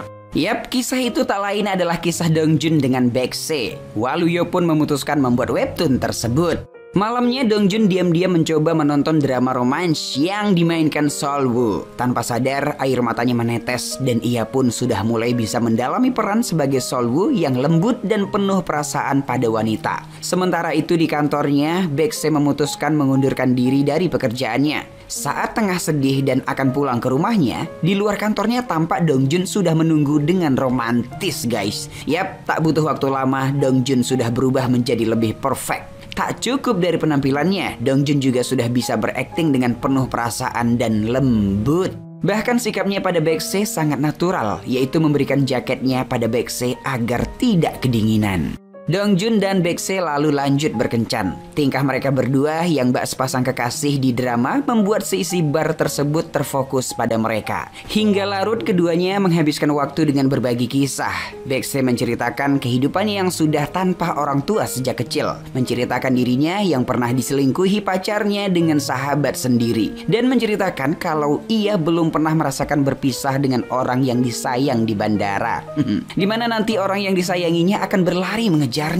Baekse menganggap hal itu sangat romantis, sementara bagi Dongjun hal itu tidak logis sama sekali. Melihat Dongjun yang sepertinya sudah paham dengan dunia melodrama, Baekse pun menggodanya. Dongjun lalu berkilah kalau ia tahu tentang dunia melodrama dari Waluyo yang sering nonton drama karena hobi membuat webtoon. Saat tengah asik-asiknya ngobrol, seorang wanita asing tiba-tiba menduga Dongjun adalah Solwoo dan ingin meminta foto padanya. Tentu saja Dongjun tidak mau karena ia bukan Solwoo. Keributan pun mulai terjadi saat pacar wanita asing tersebut ikut campur guys. Ditambah kedua pasangan ini malah menghina Baekse yang membuat Dongjun naik pitam.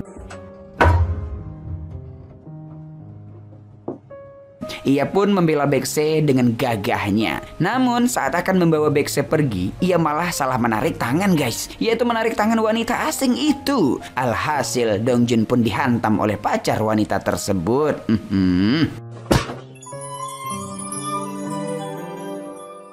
Saat Dongjun pulang, ia pun menanyakan apa saja yang ia lakukan dengan Baekse. Waluyo memaksa Dongjun menceritakan padanya. Dongjun yang tahu kisahnya ternyata benar dibuat di webtoon oleh Waluyo tampak enggan memberitahu apa saja yang terjadi antara dirinya dan Baekse. Karena ia merasa perbuatan Waluyo salah.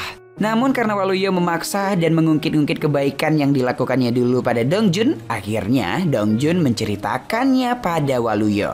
Keesokannya Dongjun dan Baekse berakting salah satu adegan ikonik drama Descendant of the Sun, di mana Baekse disekap di suatu gudang dan Dongjun akan datang menyelamatkannya. Bak Kapten Yu Si Jin menyelamatkan Kang Moyeon ya kan guys. Sayangnya di tengah akting tersebut, pintu tersebut malah tidak bisa dibuka karena kunci gemboknya patah. Alhasil Baekse dan Dongjun harus harus menunggu ahli kunci agar pintu tersebut bisa dibuka. Hingga malam mereka menunggu tapi ahli kunci tak datang juga. Baekse menyuruh Dongjun memainkan drama Ji Sol-woo, namun Dongjun tidak tahu ingin mengambil dari adegan drama yang mana. Alhasil Dongjun pun memainkan drama dengan merangkai sendiri kalimatnya. Baekse yang mendengar kata-kata manis dari mulut Dongjun lantas tersenyum tersentuh. Ya, meski itu hanya sebuah akting tapi begitu manis bagi Baekse.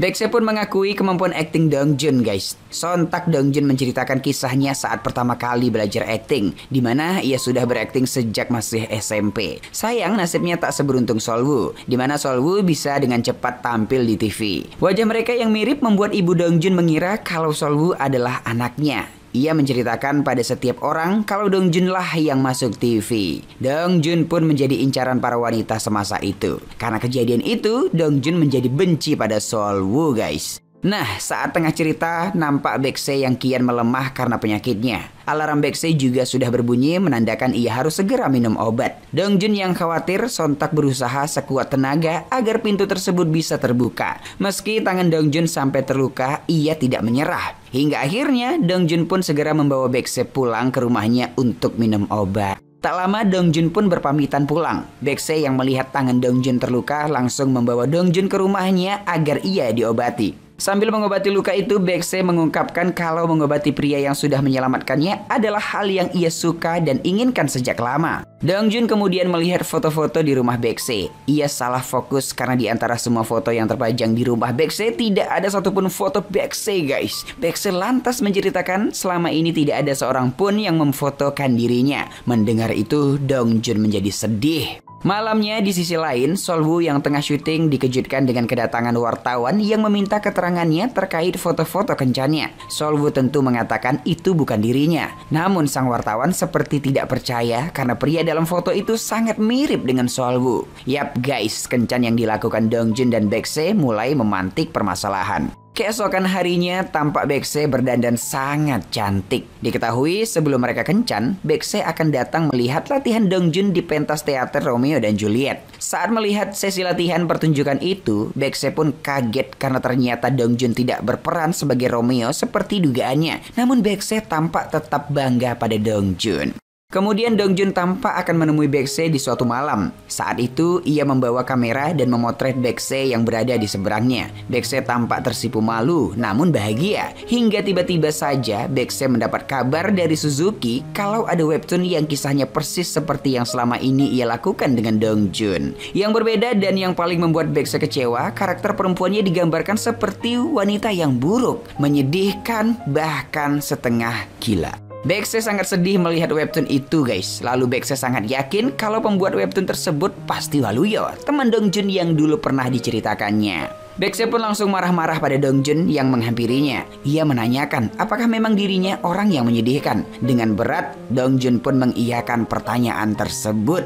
Dongjun kasihan pada Baekse yang bahkan tidak memiliki fotonya sendiri di rumahnya. Ia kasihan Baekse tidak pernah menjadi pahlawan dalam ceritanya sendiri. Baekse pun mengakui hal tersebut. Namun Dongjun tidak mengerti meski dirinya memilih hidup yang menyedihkan, tapi di sisa hidupnya ia ingin merubah hidupnya menjadi lebih indah. Baekse sangat kecewa karena Dongjun seperti mempermainkan sisa kehidupannya. Tak mau berlama-lama, Baekse pun langsung mengakhiri kontrak mereka dan pergi meninggalkan Dongjun. Selanjutnya, Dongjun pun menghampiri Waluyo di rumah dan langsung mengamuk mengapa Waluyo membuat kisah webtoon seperti itu, padahal Baekse bukanlah orang yang seperti diceritakan Waluyo di webtoon. Dongjun pun bertengkar dengan Waluyo. Setelahnya, Dongjun menenangkan diri di taman. Tampak Baekse telah mentransfer bayaran Dongjun sebesar 30 juta won. Sementara itu, di rumah Baekse, Suzuki yang baru datang terkejut saat melihat Baekse tidak sadarkan diri. Suzuki pun segera membawa Baekse ke rumah sakit. Nah, malamnya di rumah, Dongjun tampak menangis sedih guys. Waluyo datang menghampiri, menggoda Dongjun sudah seperti pria yang dicampakkan kekasihnya. Kemudian, Waluyo pun meminta maaf pada Dongjun. Ia juga telah menghapus webtoonnya. Waluyo sadar jika Dongjun sudah jatuh cinta pada Baekse. Dongjun tentu heran dengan perkataan Waluyo karena baginya itu tidaklah benar. Namun Waluyo pun menasihati Dongjun. Jika Dongjun menyukai Baekse, ia harus mengejar Baekse. Dongjun pesimis mengatakan kalau Baekse Baekse tidak menyukainya. Baekse hanya menyukai Solwoo, sementara Dongjun hanyalah orang yang mirip dengan Solwoo. Lagi-lagi, Waluyo berpendapat menurutnya tak peduli Dongjun asli atau tidak. Tapi jika sepasang insan sudah sering bertemu dan menjalin kedekatan, maka pasti tumbuh ketertarikan di antara keduanya. Sementara itu di rumah sakit, Baekse yang tengah dirawat ditemani oleh Suzuki. Ia curhat bahwa dirinya dan Dongjun sudah tidak berhubungan lagi. Ia menceritakan saat Dongjun menyebutnya menyedihkan tadi siang. Suzuki pun memberikan pandangannya bahwa menyedihkan yang dimaksud Dongjun sebenarnya karena ia memiliki perasaan tulus pada Baekse, di mana ia telah jatuh cinta dan melihat sisi menyedihkan Baekse hingga berusaha membuat Baekse tidak lagi berada di posisi menyedihkan. Di sisi lain, rumor kencan Solwoo kian menyebar karena foto-foto Dongjun dan Baekse. Tak mau dirinya terjerat skandal palsu, Solwoo pun memutuskan akan mengambil langkah. Nah, keesokannya Dongjun baru mengetahui tentang skandal fotonya dengan Baekse, di mana Baekse disebut sebagai kekasih Solwoo. Tahu hal tersebut akan membahayakan Baekse, ia pun segera pergi ke rumah Baekse. Sementara itu, Solwoo sendiri juga mendatangi kediaman Baekse. Semula, Baekse mengira kalau Solwoo adalah Dongjun yang berakting menjadi Solwoo. Namun setelah Baekse memperhatikan lebih jeli, barulah ia tahu kalau yang datang adalah Solwoo asli. Baekse sangat gugup hingga salah tingkah. Sementara Solwoo langsung to the point guys, membahas soal skandal yang tengah menyebar. Baekse yang tidak tahu apa-apa tentu merasa bingung karena foto-foto itu sudah menimbulkan rumor tidak benar. Karena tak mau membuat Dongjun terlibat, Baekse pun terpaksa membenarkan saat Solwoo menuduhnya telah mengedit laki-laki di foto tersebut menjadi mirip Solwoo. Solwoo girang karena dugaannya benar. Ia pun menyuruh Baekse membuat klarifikasi kalau Baekse mengedit foto tersebut dan sengaja menyebarkan rumor. Meski sedih karena diminta mengatasi masalah ini sendiri, seolah tersihir Baekse pun menyetujuinya. Lalu Solwoo yang baru tahu kalau Baekse ternyata tengah sakit kanker dengan licik makin memanfaatkan keadaan. Di luar, para wartawan ternyata sudah mengetahui keberadaannya. Solwoo pun membawa Baekse keluar dan menyuruh Baekse membuat pernyataan di depan wartawan langsung. Dengan gugup, Baekse mengaku kalau foto-foto yang tersebar bukanlah foto asli Solwoo, melainkan wajahnya ia edit agar mirip Solwoo. Ia hanya ingin bersenang-senang dan tidak pernah berkencan dengan Solwoo. Para wartawan itu pun menanyakan, menurut ahli foto-foto yang tersebar ini asli, bukan editan. Saat klarifikasi itu, pas sekali Dongjun baru sampai di rumah Baekse guys. Ia mendengar Solwoo memberitahu wartawan kalau Baekse tengah menderita kanker dan sangat ingin bertemu dengan Solwoo. Solwoo menyebut ia memang pernah bertemu dengan Baekse sebagai penggemar untuk menyemangatinya. Itulah mengapa fotonya terbilang asli. Tentu saja dong ya kan, Dongjun yang tahu kalau semua pernyataan itu bohong langsung meneriaki Solwoo. Alhasil, para wartawan yang hadir merasa bingung karena saat itu ada dua Solwoo.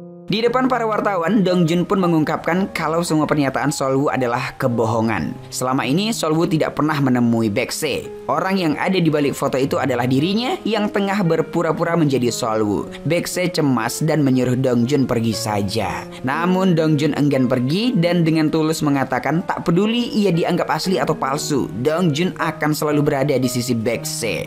Baekse tersenyum penuh haru kala itu guys. Ia lalu mencium Dongjun dengan penuh cinta. Beberapa waktu kemudian ya kan, media sosial pun heboh dengan kemunculan Dongjun. Sementara Solwoo mulai dibenci penggemar karena sudah berbohong. Sementara itu, Baekse sendiri tampak tengah dirawat intensif karena penyakitnya semakin parah. Ditemani Dongjun, hari-hari Baekse di rumah sakit sangat bahagia. Mereka selalu berakting melodrama. Hari itu, usai akting, Dongjun pun menunjukkan naskah asli dramanya, di mana ia didapuk sebagai pemeran pembantu. Mendengar itu, Baekse sangat senang guys. Ia langsung mengajak Dongjun berlatih. Kini hari syuting pun tiba. Dongjun mampu melakukan syuting dengan baik. Saat tengah istirahat, Waluyo menelpon mencari tahu keadaannya. Tampak kini Waluyo bekerja di suatu bengkel dan tidak membuat webtoon lagi. Kehidupan keduanya kini kian membaik. Keesokan harinya, Dongjun datang ke kuil Buddha menemui Suzuki mengenakan setelan jas hitam. Di sana mereka banyak mengobrol tentang Baekse yang ternyata sudah tiada. Dongjun berandai-andai jika Baekse masih hidup, ia pasti banyak mengomentari aktingnya. Meski begitu, Dongjun ingin Baekse bisa melihat aktingnya. Suzuki pun menceritakan kalau Baekse pernah menonton latihan teater Dongjun. Dongjun terkejut dan heran karena tidak pernah mengetahuinya. Ia makin terharu karena Baekse sampai berdandan demi menontonnya guys. Yap, Baekse ternyata sudah meninggoy.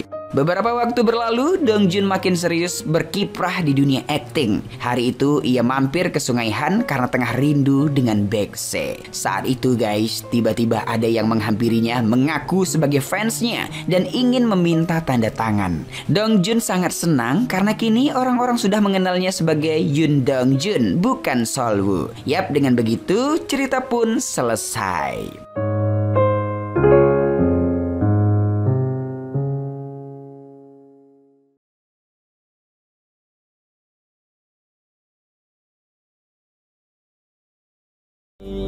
Engkau kini bukanlah untukku, sungguh ku tahu ingin ku telah jauh.